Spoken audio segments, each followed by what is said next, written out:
Так, значит, мы читаем еще один час Новый Завет. Значит, у нас сегодня 9 глава послания к Коринфянам. Вот, и так, значит, я напоминаю, что с 8 главы по начало 11 главы идет большой отрывок о идоложертвенных яствах. Вот, можно ли их есть или нет. И вот в 8 главе апостол Павел начинает с того, что говорит, что многие из христиан коринфских считают, что это ничего страшного, потому что идолы в мире ничто, поэтому едят, но тем самым соблазняют братьев, которые в своей совести оскверняются и, не имея той же уверенности, делая подобные вещи, тем самым согрешают, потому что оскверняют собственную совесть. Вот об этом он достаточно подробно говорил. Вот, и он говорит, что соблазнять брата это гораздо хуже, чем вот думать, что ты получаешь какую-то пользу. Это тема 8 главы. Вот, и 9 глава, тут как бы некоторым она кажется отступлением от этой темы. Вот, на самом деле она органично достаточно вписывается. В 9 главе апостол Павел начинает убеждать от собственного примера. И хотя сначала он говорит как бы не о идоложертвенном, но на самом деле цель направляется именно к тому, чтобы отвратить братьев от идоложертвенного. Апостол Павел начинает говорить вообще о содержании апостолов, то есть о пропитании апостолов. Вот, об этом сейчас мы будем говорить. То есть я просто хочу сказать предварительно о том, что эта глава не является какой-то новой темой. Это продолжение той же самой темы. И просто апостол Павел достаточно долго, на протяжении 23 стихов, почти до конца главы, вот, приводит этот пример. И только в конце, с 24 по 27 стихи, он делает применение этого к Коринфянам. То есть к тому, о чем он говорил раньше. И дальше эта тема продолжается. То есть здесь это просто большой пример, вот, который помогает понять, почему нельзя есть идоложертвенное. Вот. И чтобы понять, почему апостол Павел делает такую большую ставку, давайте прочитаем последний стих 8 главы. Так, кто нам сегодня будет читать? Вот. Златоуст говорит, что здесь как бы в этом выражении апостол не говорит, что он делает это, но как бы выражает готовность. Поэтому, чтобы кто-нибудь не сказал, ты только хвалишься, показываешь свое, так сказать, любомудрие на словах, покажи это на деле. То вот в 9 главе апостол Павел приводит прямой пример из своей жизни. То есть я действительно это делаю. Не апостол ли я, не свободен ли я, не видел ли я Иисуса Христа Господа нашего, не мое ли дело вы в Господе? Если для других я не апостол, то для вас апостол, ибо печать моего апостольства вы в Господе. 1 и 2 стихи. Вот. После речи о идоложертвенном, о мясе, вдруг апостол говорит, не апостол ли я? Неожиданный вопрос. И вот святые отцы говорят, что, скорее всего, такая неожиданность вопроса, тем более непонятно, к чему он это еще говорит, вот, потому что еще не ясна его цель, призвано возбудить внимание коринфян. То есть это как бы способ немножечко их встряхнуть, и чтобы они внимательно вникли в слова апостола. Вот. Итак, первое, на что мы обращаем внимание в этих стихах, апостол Павел говорит о том, что он самим Господом поставлен на это служение, как и другие апостолы, поэтому, как и другие апостолы, не имеет ли на тех же самых полномочий действовать, как и прочие апостолы. И действительно может, потому что он поставлен на это служение от Господа. То есть этим рядом вопросов, не апостол ли, не свободен ли, не видел ли я Господа Иисуса Христа, то есть действительно он и апостол, и свободен, и видел Господа. То есть этим вопросом он как бы твердо ставит в сознании коринфян мысли, что он настоящий апостол. Вот более того, все они хорошо знают, что создание Коринфской общины, крещение коринфских христиан – это дело рук апостола Павла. Поэтому они, которые видели это и получили крещение от его рук, не могут сомневаться, что он истинный апостол. То есть тем самым он как бы делает такую отправную точку для следующих рассуждений. То есть для коринфян это совершенно ясно. То есть печать его апостольства это самая коринфская община, которая, в общем-то, и подтверждает его, так сказать, абсолютную достоверность, не знаю, в общем, то, что он действительно апостол. А то, что Павел Христа Иисуса видел, это можно сказать, да? Ну, конечно, он же видел его. Видение. Ну да. Понятно. Вот мое защищение против осуждающих меня. 3 стих. Вот. О ком конкретно он говорит, здесь непонятно, но этот 3 стих является продолжением предыдущего 2. То есть, если кто-то и считает, что я не апостол, то есть кто-то не видел меня лично, не знает меня лично, как-то осуждает меня, вот, то оставим это на их совести. Но вот для вас, коринфян, это совершенно очевидно, что я апостол, потому что я крестил вас. Вот. И вы, то есть вот эта община, это как раз и есть тот ответ, который могут дать осуждающие меня, что я, дескать, не апостол. Я создал эту общину.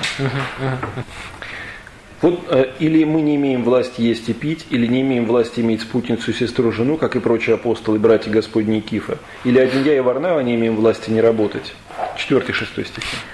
Вот. Итак, когда первый пункт доказан, он очевиден, что да, я апостол, то теперь апостол Павел продолжает дальнейшее свое рассуждение. В 4 стихе. Не имеем ли мы власти есть и пить? Не в том смысле, что просто есть и пить, а есть и пить за счет учеников. То есть не имеем ли мы права, если я апостол, то не имею ли я права питаться за счет своих учеников? То есть это вытекало прямо из слов апостола, прямо из слов Христа, что проповедник питается за счет тех людей, которым он проповедует, учитель питается за счет учеников. Но апостол Павел задает такой вопрос: если я апостол, как вам это очевидно, то неужели я не имею на это власти? Второй вопрос в 5 стихе. Не имеем ли власти иметь спутницу, сестру, жену, как и прочие апостолы? Значит, выражение «сестра-жена» тут понимается, нужно правильно понимать, о чем здесь идет речь. Если бы здесь речь шла о жене, то он бы просто сказал о жене. Не имели мы права иметь жену, то есть не имели мы права быть женатыми. Нет. Если говорить о сестре по плоти, то тогда не нужно слово «жена». Вот, поэтому на самом деле здесь другой смысл это выражение имеет, нежели вот «жена» или «сестра». Дело в том, что то, что переведено на русский и на японском, как там звучит? Верующая жена. Верующая жена. Нет. Значит, слово здесь не «жена», а «женщина». Потому что слово «гени» в оригинале стоящее обозначает «женщину», а не «жену». Вот поэтому сестрой и женой имеется в виду сестра, как сестра по вере женщины, имеется в виду женщины, которые содержали апостолов. То есть богатые женщины или вдовы, или те женщины, которые следовали за Христом, как вот мы об этом читаем, жены-мироносицы. То есть которые из своих средств содержали Христа и его учеников. Также многие апостолы имели такое же содержание. Вот. И здесь он перечисляет, кто именно. Прочие апостолы не называет конкретно, но их, видимо, было несколько. Братья Господни, по всей видимости, это дети Иосифа от первой жены, вот, или двоюродные братья Господа. И Кифа – это Петр. То есть он тоже имел таких женщин, которые содержали его. То есть здесь не о жене идет речь, а именно о содержании от богатых женщин, христианок. Нет, в славянском тоже сестра-жена. Там тоже это. Но жена в славянском как раз имеет двойной смысл. Да. Женщина и жена, да. Ну да. Когда Христос говорит, что тебе жено? Да. Вот, то есть, что тебе женщина? Такой смысл. А в греческом там сестра тоже есть такой. Да, сестра есть. Сестра, но сестра именно. Сестра как сестра. Поэтому там двойной смысл. Гени и плюс сестра. То есть о какой сестре? Вот, поэтому объясняет, что здесь, если бы о сестре по плоти, то достаточно было сказать сестра. Если о жене, то жена. Сестра-жена вот такой непонятный получился, поэтому надо объяснить. Вот. И в следующем, 6 стихе. Или один я и Варнава не имеем власти не работать. То есть работать в каком смысле? Делать. Трудами рук своих добывать пропитание. Известно, что апостол Павел и Варнава занимались тем, что делали палатки. Вот. То есть в этих 3 стихах апостол Павел говорит, что я как апостол, если вам ясно, что я апостол, имею право и деньги с вас получать. И если кто-то хочет следовать за мной, какие-то женщины богатые, которые могут финансово содержать, и на это имею право. И как другие апостолы не работают, я тоже имею право не работать. Вот. Однако всего этого апостол Павел не делает. Вот. То есть поэтому вопрос стоит, или мы не имеем власти. То есть я имею власть, но я этого не делаю. То есть я добываю пропитание трудами своих рук. Вот что следует из этого отрывка. Какой воин служит когда-либо на своем содержании? Кто, насадив виноград, не ест плодов его? Кто, пася стада, не ест молока от стада? 7 стих, пожалуйста. Вот. Итак, значит, если апостол Павел первый пункт доказал, значит, что он имеет власть, но не делает, то есть он просто сказал об этом, то вот здесь он приводит второй довод от от житейских обычаев, как говорит блаженный Феодорит. Итак, он говорит, что не бывает такого случая, когда кого-то призовут служить в армию, вот, на войну. И при этом он это делает, служит, так сказать, добывает себе доспехи, оружие, обмундирование за собственные деньги. Вот, то есть это абсурд. Вот. И если кто-то насадил виноградник, то не бывает так, чтобы он сам не ел его плодов. И если пастух пасет стадо, то не бывает так, чтобы он не ел плода от молока от своего стада. То есть это вполне очевидно для всех. Это первая мысль, которая содержится в этом стихе. Вот. Но Иоанн Златоуст отмечает, что хотя апостол Павел вроде бы говорит здесь просто как бы самые наглядные примеры, на самом деле имеет глубокое значение, почему именно эти примеры выбрал апостол Павел, а скажем, ну допустим, не там, архитектора или там, мореплавателя, хотя те тоже несут какие-то труды. Так вот он говорит, что в образе воина вот, он хочет подчеркнуть опасности, с которыми сталкивается апостол на пути проповеди. В образе виноградаря труд и ревность, вот, а в образе пастыря усердие. Вот. И он говорит, что значит, здесь вообще как бы вот в этих самых наглядных примерах на самом деле он показывает великую заботливость, которая свойственна иметь учителю об учениках. То есть апостолы были и воины, и земледельцы, и пастыри, как пишет он, имевшие дело не с землею, не с бессловесными животными, не с чувственными врагами, а с разумными душами и с бесовскими ополчениями. Вот. Таким образом, как Иоанн Златоуст замечает, он говорит, что в этом месте он говорит не только как бы, о очевидных вещах, что трудящийся человек достоин значит, пропитания и действительно получает пропитание за свои труды, но он как бы показывает еще и то, каков должен быть священник. Вот. И он пишет, Златоуст, что священник должен иметь мужество воина, трудолюбие земледельца и попечительность пастыря. Вот это, конечно, тоже такое очень важное замечание, может быть, прямо не относящееся к делу, но очень важное. Это второй, значит, аргумент апостола Павла по поводу, значит, того, что апостол достоин, так сказать, не то что достоин, а имеет право получать пропитание от учеников. Третий довод он приводит уже не от естественных как бы, обычаев, а из закона, чтобы так сказать, никто не мог возразить, что, может быть, ты новое, что ты говоришь, а в законе об этом нет. Нет, дальше идет речь как раз о Моисеевом законодательстве. По человеческому ли только рассуждению я это говорю? Не то же ли говорит и закон? Ибо в Моисеевом законе написано, не заграждая рта у вола молотящего, а в волах ли печется Бог? 8-9 стих. Значит, конкретно этот закон, не заграждая уст вола молотящего, описан в книге Второзакония, в 25 главе. Вот. Значит, какой смысл этого закона, то есть о чем здесь идет речь?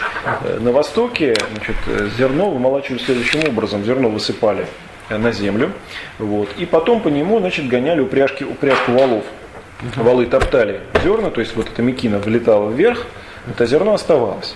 При этом вол, конечно, мог наклониться и какое-то зерно съесть. Поэтому был закон, что рта ему не завязывают. То есть только жестокий человек может у работающего вола, перед которым корм, завязывать. Но много ли вол съест? Да. Вот, то есть это его доля. Поэтому вот был такой закон, что нельзя закрывать рта у вола, который ходит по этому зерну, который работает, поэтому он, значит, имеет возможность питаться.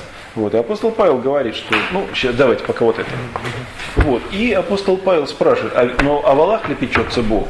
То есть неужели этот закон относится только к волам? Безусловно, Господь печется и о животных, вот, но какими бы замечательными ни были быки или коровы, вот, тем не менее ради них постановлять особый закон все-таки было бы очень странно. Поэтому апостол Павел говорит, что, конечно же, этот закон в духовном смысле имеет отношение к людям. Вот. И если бы, как пишет Иоанн Златоуст, Бог не имел в виду чего-то важнейшего, если бы не хотел примером бессловесных научить иудеев человеколюбию, вместе с тем напомнить им их об учителях, то не оказал бы такого попечения о волах, что предписывает закон о незаграждении уст их. Вот. То есть, конечно, этот закон имел в виду другое. То есть, вот то, о чем говорит здесь апостол Павел, что учитель достоин пропитания от учеников. Или, конечно, для нас говорится. Так для нас это написано. Ибо кто пашет, должен пахать с надеждой, кто молотит, должен молотить с надеждой и получить ожидаемое. 10 стих. Это очень важное экзегетическое замечание в 9-10 стихах, что, безусловно, написано это не в буквальном смысле о волах, а имеет, конечно, духовный смысл. Вот это замечание дает вообще как бы нам ключ к толкованию Ветхого Завета. Вот, то есть, если сейчас кто-то говорит, что в Ветхом Завете многие вещи описаны буквально, то есть там речь идет, безусловно, о валах или там еще о чем-то, то есть вот в Ветхом Завете, скажем, и среди иудеев это, допустим, выполняется этот закон, потому что он буквально описан. Нет, апостол Павел прямо говорит, что, конечно, многие вещи, они имеют и буквальный, и духовный смысл. Если бы они духовного смысла не имели, то не было смысла писать в Священном Писании, потому что это не какой-то свод сельскохозяйственных правил, вот, а книга для нашего спасения. Поэтому здесь, как и в других местах, как пишет Иоанн Златоуст, там, где сказано что-то касательно попечения о животных, вот, или, скажем, о разных одеждах, или о виноградниках, вот, или там о семенах, или о проказе. Все это имеет, конечно, духовный смысл и имеет прямое отношение к нам. Вот это очень важное замечание апостола Павла. Вот, и как пример этого толкования, вторая половина 10 стиха, где он говорит, что, конечно же, здесь речь идет не только о валах, а о людях, потому что, как он пишет, кто пашет и кто молотит, должен это делать с надеждой, что получит плоды своих трудов. Вот таким образом, это четвертое доказательство того, что, как пишет Златоуст, нужно доставлять пропитание учителям.